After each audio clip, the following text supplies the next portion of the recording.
वाणी संत परम साहेब जी की दूसरा भाग दीनता का अंत। साहेब मोर कुछ एक नाही, जो है सो सब कुछ तोरे जी। परम संत सदगुरु पलटू साहेब जी की वाणी है। पलटू साहेब जी इस वाणी में बताना चाहते हैं कि हे मालिक, जो कुछ भी मेरे पास है वो सब तेरा है भी ऐसा ही। कबीर साहब ने भी इसका इशारा किया है, मुट्ठी बांधे आया बंदे हाथ पसारे जाएगा। जब एक बच्चा पैदा होता है उसकी दोनों मुट्ठियां बंधी होती हैं, भाई कुछ लेके आया है। हालांकि वो रुपया पैसा तो नहीं लेके आता है, अपना भाग्य जो यहाँ और यहाँ लिखित होता है। तो इसी तरह बच्चा पैदा होता है, उसकी दोनों मुट्ठियां बंधी होती हैं, लेकिन मरने के समय जब इंसान मरते समय चोला छोड़ने के समय देखो उसके दोनों हाथ खुले होते हैं। तो वही कहते हैं मुट्ठी बांधे आया बंदे हाथ पसारे जाएगा। लेकिन ये कुछ नहीं लेके जाता है। जो यहाँ उसे अपने प्रारब्ध कर्मों के अनुसार 4 दिन के लिए मिले थे, ये काल और माया के वस्तु हैं, उस प्रभु परमात्मा के हैं। ये हमारे प्रारब्ध कर्मों अनुसार हमें मिलते हैं। ना ये कुछ लेके आया ना कुछ लेके जाएगा। जैसे हमारे दादा परदादा सब छोड़ छाड़ के वो गए, वैसे हमें भी जाना है। लेकिन जब जीव इस दुनिया में पैदा होता है, हालांकि जैसे मैंने कल अर्ज किया कि माँ के गर्भ में इसे परमात्मा का ध्यान बना होता है, तो ये बार बार मालिक से प्रार्थना करता है कि मालिक हमें इस काल कोठड़ी से निकालो, तुम्हारे भजन बंदगी के अलावा और कुछ नहीं करूँगा, कुछ नहीं करूँगा। हालांकि वहाँ तो वादा करता है, लेकिन बाहर आते ही माया भूल भ्रम का पर्दा डाल देती है। सारे ज्ञान ध्यान और यादाश्त भूल जाता है, और इसीलिए इसके अंदर भूल भ्रम में आके ये दुनिया के रूप से प्रेम प्यार करने लग जाता है, और जो परमात्मा को जबान दे के आया था सब भूल जाता है। यही कारण है आचार्य सुखदेव जो बाल ब्रह्मचारी और गर्भ आत्मज्ञानी थे, उनको माँ के गर्भ में ही आत्मज्ञान हुआ था। उनकी एक बड़ी विचित्र कहानी है। एक बार शिव पार्वती कुछ अमर कथा के बारे में चर्चा कर रहे थे, तो 2-4 वाक्य कह के शिव पार्वती से शिव जो है पार्वती से कहते हैं कि पार्वती, जो अमर कथा सुनता है वो अमर हो जाता है। तो पार्वती ने हट किया कि महाराज मुझे पूरा सुनाओ। तो कहते हैं कि ये पूरा सुनाने का जगह नहीं, इसके लिए एकांत चाहिए, जहाँ पे ना कोई प्राणी हो ना पशु पक्षी हो, क्योंकि जो सुनेगा वो अमर हो जाएगा। ऐसी जगह चाहिए। हट किया, नहीं हमें सुनाना ही चाहिए। तो उन्होंने अपने गण को भेजा 4 को कि जाओ कैलाश पर्वत में, हिमालय में कहीं भी एकांत स्थान गुफा है, देख के आओ। तो वो 4 गण गए, सारा हिमालय छान मारे, तो एक जगह बड़ा अच्छा जगह दिखाई दिया, और पहाड़ों के बीच में एक गुफा थी अंदर, और जिसमें कोई जानवर ना पशु पक्षी कोई भी आ भी नहीं सकता पक्षी के अलावा। ऐसे घिरा हुआ स्थान है, बड़ा सुंदर गुफा है। एकांत देख के शिव पार्वती को जाके गण ने सूचना दिया। शिव पार्वती भी वहां आए, देखा बड़ा सुंदर स्थान, रमणी एकांत, जहां पे कोई प्राणी आ भी नहीं सकता है, पहाड़ों से घिरा हुआ है पक्षी के अलावा। तो उन्होंने, शिव ने वहां पे शब्द भी किया कि कोई पक्षी तो नहीं अंदर बैठा है, अंडा तो नहीं दिया है। तो कोई पक्षी नहीं था। उसमें एक तोता अंडा दिया था। तोता ने, अब अंडा तो उड़ेगा नहीं आवाज करने से, पक्षी तो बाहर जो चरने के लिए, खाने पीने के लिए गए हुए थे। तो शिव ने सोचा बड़ा एकांत स्थान है, अच्छा है, तो गण से कहा तुम लोग चले जाओ यहां से। तो गण सब वापस आ गए और शिव पार्वती से अमर कथा कहानी सुनाने लगे। तो एक आधा घंटा सुनते सुनते पार्वती, ये तो समाधि में लीन हो गए, समाधि की अवस्था में लीन होकर के अमर कथा कह रहे हैं। आधा घंटे तक पार्वती जागृत थी, सुनती गई, हाँ हाँ करते गई, और ये सुनाते सुनाते ये समाधि में चले गए और पार्वती को नींद आ गई। तो जो ऊपर अंडा तोते का था अंदर गुफा में, वो अमर कथा सुनते सुनते उस अंडे में जो है वो अंडा से पक्षी बन गया, माने बरंडा हो गया, फूट गया, बच्चा बाहर आ गया, उसके पंख आ गए, वो जवान भी हो गया। सुनते सुनते आधा घंटा में जब पार्वती को नींद आ गई तो वो तोता हुकारी देने लगा, क्योंकि उसको भी ज्ञान हो गया, अगर मैं हूं नहीं करूंगा तो शिव बंद कर देंगे तो वो हूं करने लग गया। तो शिव सोचे कि पार्वती हुकारी दे रही है, और ये सुनाते चले गए, सुनाते चले गए। अब जब सारी अमर कथा खत्म हो गई, 1 घंटे के बाद में जब शिव ने का आसन भंग हुआ, ध्यान भंग हुआ, देखा तो पार्वती लेटी है, नींद में है। तो बड़ा ताज्जुब हुआ कि कौन हुकार दे रहा था, कोई न कोई जरूर सुन लिया। तो उन्होंने अपने त्रिशूल को ऑर्डर दिया कि वो कौन है उसका वध कर दो। त्रिशूल को छोड़ दिया। अब त्रिशूल उसके पीछे पड़ा, हो पक्षी भागा, तोता आगे आगे, तोता पीछे पीछे त्रिशूल। अब वो भागते भागते व्यास की औरत स्नान कर रही थी, और वो अपना जान बचाने के लिए उस व्यास की औरत के उदर में घुस गया, पेट में घुस गया। उसको आत्मज्ञान था, वो पेट में घुस गया। अब ये त्रिशूल क्या करे, स्त्री वध तो नहीं कर सकता। अब वहां से वापस आया तो वही सुखदेव तो कहते इसलिए उनको वहां पे अमर कथा सुना था, इसीलिए उसे गर्भ में आत्मज्ञान था, और उसे पता है कि जब जीव बाहर निकलता है गर्भ से तो माया भूल भ्रम का पर्दा डाल देती है, सारे ज्ञान ध्यान योग सब भूल जाता है, और इसीलिए वो डर के मारे बाहर निकलने के लिए तैयार नहीं गर्भ से अब 9 महीना नहीं, 12 कहते 9 महीने के अलावा 12 महीना भी नहीं, 12 साल अंदर बैठ गया, बाहर ही नहीं निकलता है। विष्णु को पंचायत पड़ी, हरि ये तो कानून ही सब तोड़ दिया। तब जाके वो अंतर में सुखदेव को कहते अरे तो ये क्या करते है, तो अरे 9 महीना नहीं, 12 महीना, 12 साल, अब तो निकल। तो कहते पहले माया को रोको, माया को बंद करो, मैं बाहर आऊंगा उसको मालूम है बाहर निकलते ही माया भूल भ्रम का पर्दा डाल देगी, मेरा सारा ज्ञान ध्यान भूल जाएगा, आत्मज्ञान भूल जाएगा, इसीलिए तो अंदर बैठा है वो बोलता है अपने माया को रोको तो मैं बाहर आऊंगा। तो विष्णु ने जबान दिया, भाई चल ठीक है, तो 2 मिनट के लिए माया रोकता हूं, तो बाहर आ।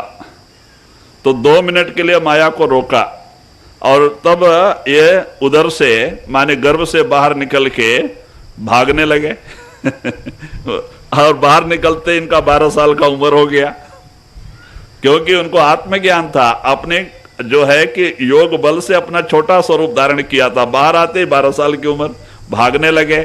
तो माँ कहती है कि अरे बेटा, इतना महीना मैं पेट में लेके तेरे को उठाया, इतना पालन किया, मेरा कुछ हाल चाल नहीं पूछता है, तो भागता है तो बोलते अभी कुछ मत बोल, बाद में देखेंगे और भाग के जाके जंगल में भजन बैठ जाते। तो एक सुखदेव जो है माया से बच के भाग गए गर्भ में आत्मज्ञान होने के कारण से। तो वही आप इशारा देते हैं कि भाई इस तरह से जीव के माँ के गर्भ में ज्ञान सबको होता है, सैकड़ों जन्म की खबर होती है इस जीव को, परमात्मा का ध्यान बराबर बना होता है। इसलिए तो बार बार मालिक से प्रार्थना करता है कि हे मालिक, इस काल कोठड़ी से मेरी रक्षा कर, मुझे निकाल, तेरे भजन बंदगी के अलावा और कुछ नहीं करूंगा, कुछ नहीं करूंगा। लेकिन बाहर आवत सभी भी सारा, बाहर आते ही माया भूल भरम का पर्दा डाल देती है, सारी यादाश्त भूल जाती है और जीव भूल भरम में पड़ जाता है। तो ऐसा यहाँ जो इसके प्रारब्ध कर्मों के अनुसार जो कुछ भी सामान हमें यहाँ मिलता है, ये उस मालिक का है, हमारा नहीं। हम तो आने के समय खाली हाथ आए, जाने के समय खाली हाथ जाना है, और इसको जीव अपना बना के ही दुखी हो जाता है। और इसीलिए संत महात्मा हमेशा उस मालिक की मौज में रहते हैं, सब कुछ परमात्मा का समझ के रहते हैं, अपना नहीं। इसीलिए वो निश्चिंत रहते हैं। जब हम सामान को अपना बना लेते हैं, क्योंकि ये जो जीव है, जो सामान इसे इसके प्रारब्ध कर्मों के अनुसार 4 दिन के लिए मिला है, इसको अपना बना के दुखी हो जाता है, रात दिन उसके बारे में सोचना पड़ जाता है इसे। और इसीलिए अंदर में भी यमदूत डंडे मारते हैं, अरे भाई तुम्हें 4 दिन के लिए दिया था, तुमने अपना कैसा बना लिया। अंदर वो डंडे मारते हैं मरने के बाद वहां भी दुख भोगना पड़ता है। तो कहते भाई अनजान बसाते जीव दुखी हो जाता है झूठे दुनिया और दुनिया के सामान से, जो इसे 4 दिन के लिए मिला है, इसको अपना बना के दुखी हो जाता है। तो महात्मा वही कभी पलटो साहब जी कहते हैं कि हे मालिक, जो भी तू सामान मुझे दिया उसे मैं अपना बना के मैं तेरा चोर बन गया मैं तेरा चोर हो गया, मुझे माफ कर दे और मुझे इन सामान के प्रेम प्यार से मेरे ख्याल को हटा के अपने चरणों में लगा ले, क्योंकि ये सब तेरा है, मेरा कुछ नहीं। मैं तो आने के समय भी कुछ नहीं लेके आया और जाने के समय भी कुछ नहीं लेके जाऊंगा, और बीच में ये मन मुझे धोखा देता है, सब मेरा मेरा करके मुझे इसमें फंसा देता है। जी साहेब मोर कुछ एक नाही, जो है सो सब कुछ तोर है जी। मुझको इस बात की नहीं खबर, आगे परा मुझे भोर है जी। तो वही पलटो साहब कहते हैं कि इस बात की मुझे कुछ खबर नहीं थी कि सब आपका है, इसको मैं अपना बना लिया।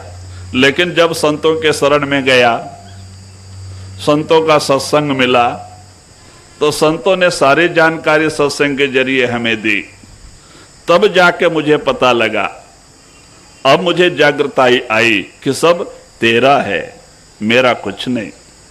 इसको मैं अपना बना के ही दुखी बन गया हूं। हे मालिक, ये मेरा नहीं, सब तेरा है। तो इसीलिए महात्मा कहते हैं भाई हमें दुनिया में तो रहना है, दुनिया कारोबार करना है, दुनिया छोड़ के नहीं भागना है। महात्मा कहते हैं भाई मेहनत की कमाई करके खाओ, जो आता है उसको खिलाओ, मालिक की भजन बंदी करो, किसी के आगे हाथ मत फैलाओ। मांगन मरण समान है, मत मांगो कोई भीख, और मांगन ते मरना भला, सदगुरु की यह सीख। क्योंकि परमात्मा ने इतना सुंदर मानव शरीर दिया है, इतना मजबूत, इतना सुंदर, कहते हैं भाई क्यों मांगते हो, मेहनत करके खाओ। देखो संत महात्मा भी जहाँ रहते हैं वहाँ खेती बाड़ी कराते हैं, अपने जीवन आधार के लिए कुछ न कुछ काम करके ही अपना जीवन बिताते हैं और संगत की सेवा करते हैं। तो वही आप इशारा देते हैं कि सब मालिक जो कुछ भी, ये जो कुछ हमारे प्रारब्ध कर्मों के अनुसार हमें मिलता है, ये सब उसका है, हमारा तो नहीं। क्योंकि हमारे दादा परदादा जैसे छोड़ के चले गए, हमें भी छोड़ के जाना है। तो महात्मा कहते भाई दुनिया में रहो, कारोबार करो, लेकिन दुनिया का बन के नहीं, सामान का रूप होके नहीं, गुरु का रूप होके, नाम का होके, गुरु और नाम का रूप होकर के दुनिया कारोबार करो। आपका यह लोक परलोक दोनों बन जाएगा।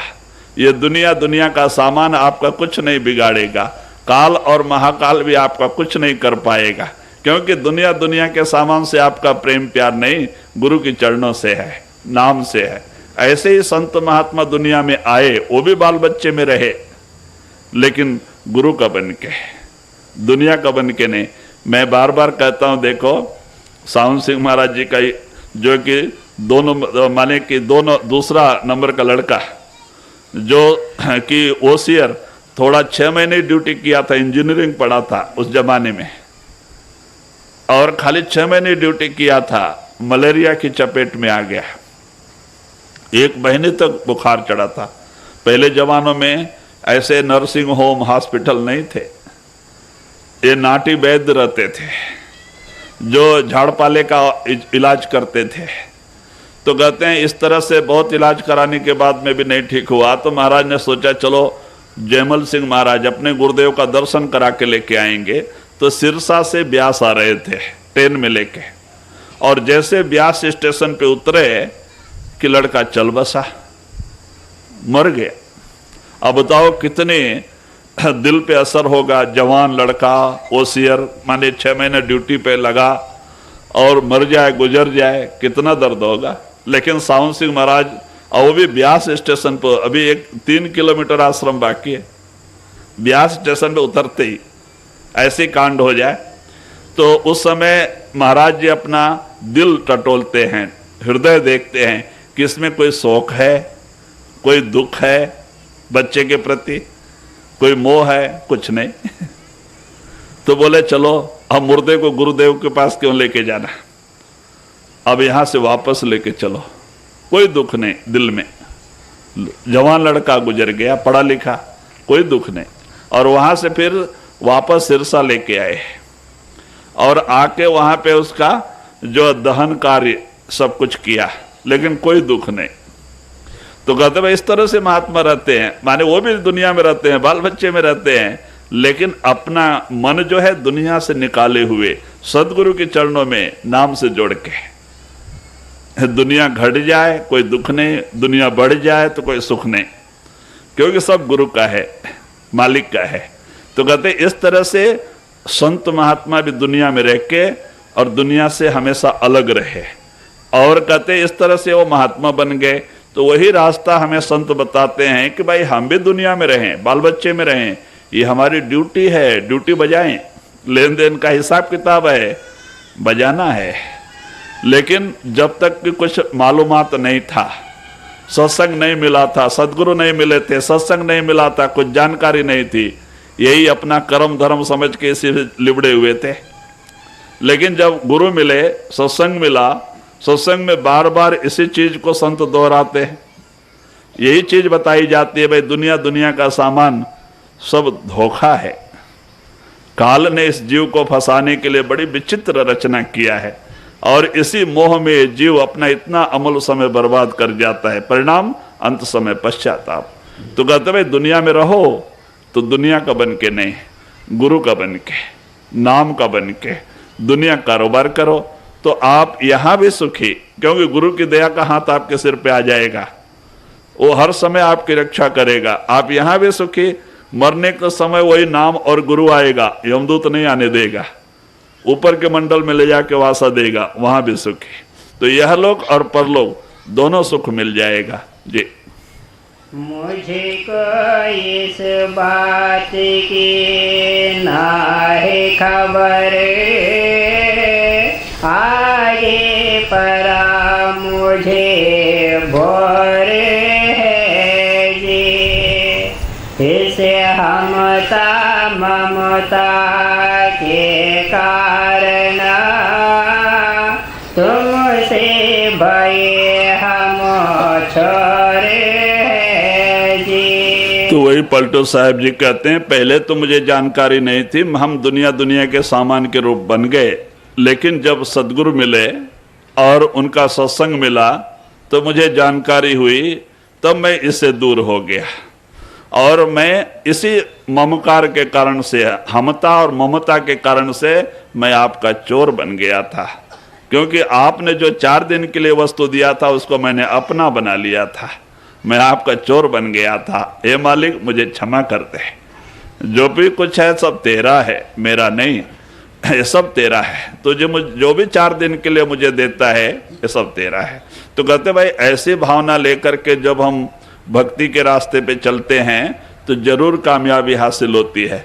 लेकिन जब हम अपना प्रेम प्यार दुनिया के झूठे सामान से लगा बैठते हैं जो कि हमें एक दिन छोड़ के जाना है, तो बड़ा दर्द होता है, दुख होता है दुनिया छोड़ने के समय, क्योंकि ये इसे छोड़ के जाना नहीं चाहते हैं।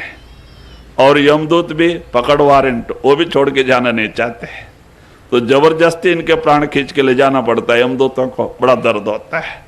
तो कहते हैं लेकिन जिनको सद्गुरु मिले हैं उन्हें भी कहते हैं कि अगर दुनिया के सामान से ज़्यादा प्रेम प्यार है, कभी सपने में भी गुरु के नाम से प्रेम प्यार नहीं किया, फिर दुनिया में आना पड़ जाता है। अगर सत्संग में जाते हैं, हाजिरी देते हैं और गुरु से प्रेम प्यार है, भरे भजन बंदगी बना या ना बना हो, गुरु से प्रेम प्यार है, विश्वास है, तो भी लेने के लिए गुरु ही आते हैं, यमदूत नहीं आने देते। तो कहते भाई, इसीलिए कहते महात्मा कि भाई सत्संग में जाते रहो, सत्संग बड़ी ऊंची चीज है। देखो सत्संग में जाके कैसे कैसे जीवों के अंदर परिवर्तन आ जाता है। और हम सत्संग में जाके हमारे अंदर परिवर्तन नहीं आवे तो भी, लेकिन परिवर्तन तो आया है कि एक समय हम भी खाते पीते थे, लेकिन संतों के सत्संग में जाके हमारे अंदर वो भावना आके ही आज हम बदल गए। तो भाई थोड़ा तो परिवर्तन आया है और भी हम उस पर अमल करेंगे तो और भी ज्यादा परिवर्तन आएगा। देखो एक चोर था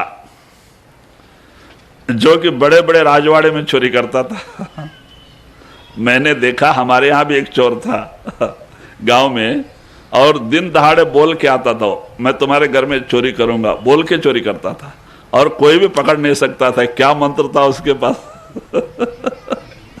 तो एक बार शादी के समय में उसने बोला कि उसकी शादी पड़ी थी गांव में, बोला आज तुम्हारे घर शादी में चोरी करके जाऊंगा। बोले शादी के टाइम में इतना लोग रहते हैं, कैसे चोरी करेगा, देखेंगे। बोले नीच जात का था, तंदुरुस्त आदमी था। तो उसने देखो क्या किया, अभी जैसे हमारे यहाँ लोग औरतें पर्दे में रहती हैं ये मुस्का डाल के रखती हैं, तो वो भी जो है साड़ी पहन के आ गया औरतों में देखो चोर का क्या क्या तरकीब होती है, साड़ी पहन के आ गया। जैसे शादी के गाने गाते हैं लोग, उसी में सब, और जो सोना चांदी गहने लाए होते हैं सब बताते हैं, लोगों को देखने के लिए रखते हैं ना, इसने अच्छी तरह से मुस्के में से ही देखा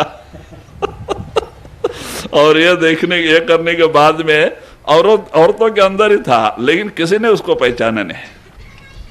और जैसे लोग थोड़ा सा शांत हुआ वातावरण, खाने पीने के लिए गए घर में छोड़ के, इसने तुरंत ये तोड़ा और गट्ठर बांध लिया, बगल में रख लिया, मुस्का डाल लिया, बाहर निकलने लगा। और कुछ दूर जाने के बाद कहता, देखा ना मैंने चोरी कर लिया तो अपना मुस्का हटा दिया। उसकी बड़ी बड़ी मूछें भी थी। देखो कितना हिम्मत होती है ऐसे चोरों की। तो कहते ऐसे ही एक चोर राजवाड़े में चोरी किया, उनकी भी एक हिम्मत होती है। राजवाड़े में चोरी किया और सिपाही उसके पीछे पड़े काफी देर के बाद में। तो वो भागते भागते गांव की तरफ चला गया, 1 किलोमीटर पे गांव था। तो सिपाही उसके पद चिन्ह देख के उसके पीछे जाते जाते गांव में पहुंच गए। वहां सत्संग चल रहा था, 8 साढ़े 8 का टाइम था, सत्संग चल रहा था। तो ये भी जाके वो सत्संग में अंदर बैठ गया अब सत्संग में क्या विचार चल रहा था कि अगर कुछ टाइम तक सत्संग सुना, सिपाही आके पीछे खड़े हैं, क्योंकि वो पैर के चिन्ह की पहचान देख देख के आए हैं, क्योंकि उस समय चप्पल उप्पल नहीं पहने थे। पैर का चिन्ह देखते देखते यहाँ पे आ गए और वो चिन्ह के द्वारा ही पकड़ना चाहते हैं। आदमी को तो उन्होंने देखा ही नहीं, पद चिन्ह के ऊपर। और वो लोग आके खड़े हैं और यहाँ सत्संग चल रहा है। सत्संग आधा घंटा तक उसने सुना और उसमें महात्मा क्या कर रहे हैं, अगर कोई सत्संग में जाके सच्चा पश्चाताप कर लेता है कि हे मालिक, आज से जो कुछ मैंने गलती किया है वो सब मैं छोड़ देता हूं, मैं तेरी शरण में आता हूं, तो मुझे माफ कर दे। अगर जो सच्चे दिल से जो पश्चाताप करके माफी मांग लेता है तो उसका नया जन्म हो जाता है और उसके सारे पाप मालिक माफ कर देता है, उसका नया जन्म हो जाता है, बोल के महात्मा बोलते हैं। तो इसने सोचा कि मैंने क्यों ना माफी मांग लो, पुलिस मेरे पीछे पड़ी है। तो उसने भी सच्चे दिल से और पश्चाताप करके कि मालिक मैंने बहुत चोरी की, बड़ा पाप किया, बड़ा लोगों का दिल दुखाया, उसको देखो ख्याल ही बदल गया सत्संग सुन के, आप मुझे इस दफा माफ कर दे, अपने जिंदगी में कभी भी ऐसा बुरा काम नहीं करूंगा, मुझे माफ कर दे, मैं तेरे शरण में आ रहा हूं, मुझे माफ कर दे। सच्चे दिल से उसने माफी मांगा पश्चाताप करके, और उसने अपने दिल में निश्चय कर लिया कि मेरा भी नया जन्म हो गया, दूसरा जन्म हो गया। और बाद में सत्संग खत्म हो गया। सत्संग खत्म होने के बाद जब लोग जाने लगे तो सिपाही लोग सबके पद के चिन्ह देख रहे थे, और जैसे वो उसके पैर का चिन्ह देखते उसको पकड़ लिए। देखो पहले कितने जानकार लोग होते थे, पद के चिन्ह से ही पकड़ लिए और उसको राजा के पास लेके गए। और वो भागते भागते जंगल में जो है धन को छिपा के आया था, रास्ते में ही खोद के गाड़ के भाग के आया था, क्योंकि पास में रहेगा तो पकड़े जाएंगे। गाड़ दिया था नीचे मट्टी में और आके सत्संग बैठा था। तो बाद में जब उसको पकड़ लिए और राजा के पास लेके गए तो राजा ने कहा ठीक है, इसकी पहचान कैसे हो कि ये चोरी है या कोई दूसरा आदमी?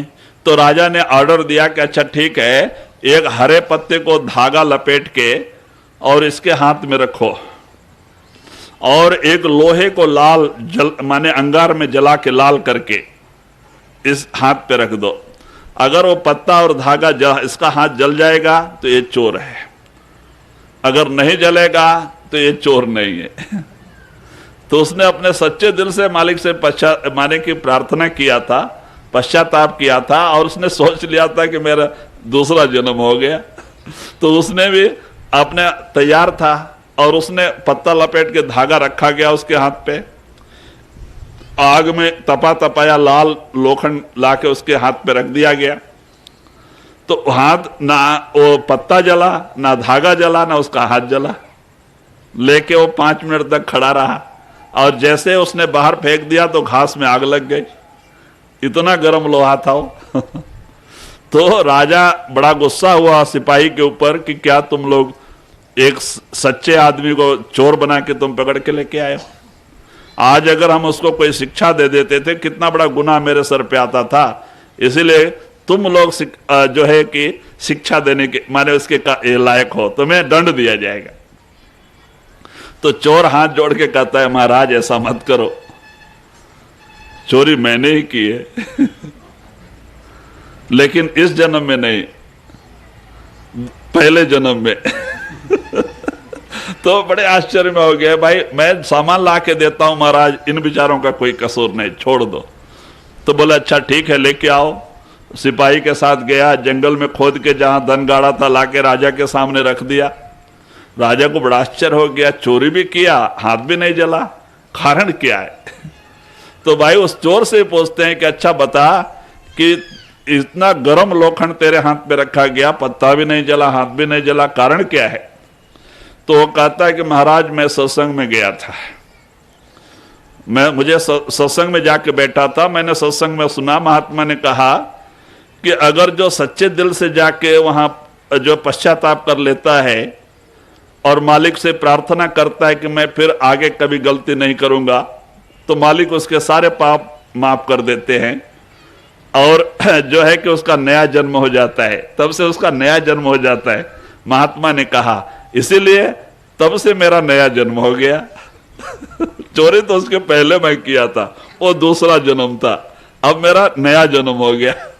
तो राजा को बड़ा साख लगा, सच कहता है, और फिर जो है उसको इनाम देके छोड़ दिया गया कि चलो इतना तो इसके अंदर परिवर्तन आया।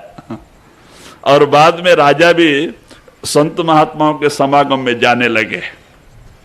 तो कहने का मतलब किस तरह से सत्संग सुन के अगर सच्चा पश्चाताप करे, उस पर अमल करें, तो हमारे अंदर परिवर्तन आना ही आना है। इसी तरह से एक नर नारायण बन जाता है, महात्मा बन जाता है। सत्संग बड़ी ऊंची चीज है, लेकिन इस कान से सुन के इस कान से निकाल दें, कितने बरस भी सत्संग सुने फायदा नहीं। भाई सत्संग सुन के अमल करो, जो महात्मा कहते हैं हमारे भले की कहते हैं, उसके ऊपर चलने का प्रयत्न करो तो देखो आपके अंदर कितना परिवर्तन आता है। आपके आचार विचार व्यवहार सब चेंज हो जाएंगे। एक नर नारायण बन जाएगा, महात्मा बन जाएगा, खाली सत्संग से ही। भजन सुमरन तो अलग है, सत्संग कोई छोटी मोटी चीज नहीं। इसीलिए तो महात्मा कहते भाई सत्संग सम तीर्थ नहीं कोई, जहां मन मंजन होई। सत्संग के समान तो बाहरी कोई तीर्थ भी नहीं।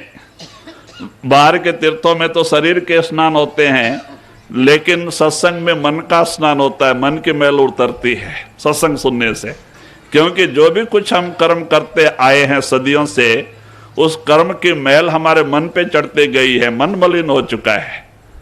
और इसीलिए आज हम 84 के चक्कर लगा रहे हैं। उस मलिन को धोने का जो ताकत है वो साधु संतों के वाक्यों में है, जिसको सुनने से भी हमारे पाप करते हैं, हमारे मन निर्मल होते हैं, हमारे अंदर गुरु का प्रेम और प्यार जागृत होता है। तो इसीलिए बाहरी तीर्थों में तो शरीर का स्नान होता है, लेकिन साधु संतों के जो एक सत्संग में मन का स्नान होता है, अंदर मन की मैल कटती है। जब मन निर्मल होएगा हमारे अंदर शांति आएगी, हमारे अंदर गुरु का प्रेम और प्यार बढ़ेगा, यही पहचान है। तो इसीलिए आप इशारा देते हैं इस अहंता ममता के कारण इनसे बड़े हम चोर हैं। हाँ, इसी जो अहंकार के कारण से, हे मालिक मैं तुम्हारा चोर बन गया था। जो तुमने 4 दिन के लिए हमें चीजें दी थी, उसको मैंने अपना बना के मैंने बड़ा गुनाह किया था, मैं आपका चोर बन गया था। लेकिन जब संतों के चरणों में जाने के बाद हमें इसका ज्ञान हुआ, तो मैं इससे दूर हो गया कि तेरी वस्तु को तेरे को सौंप दिया। कि अब मैं नाम और गुरु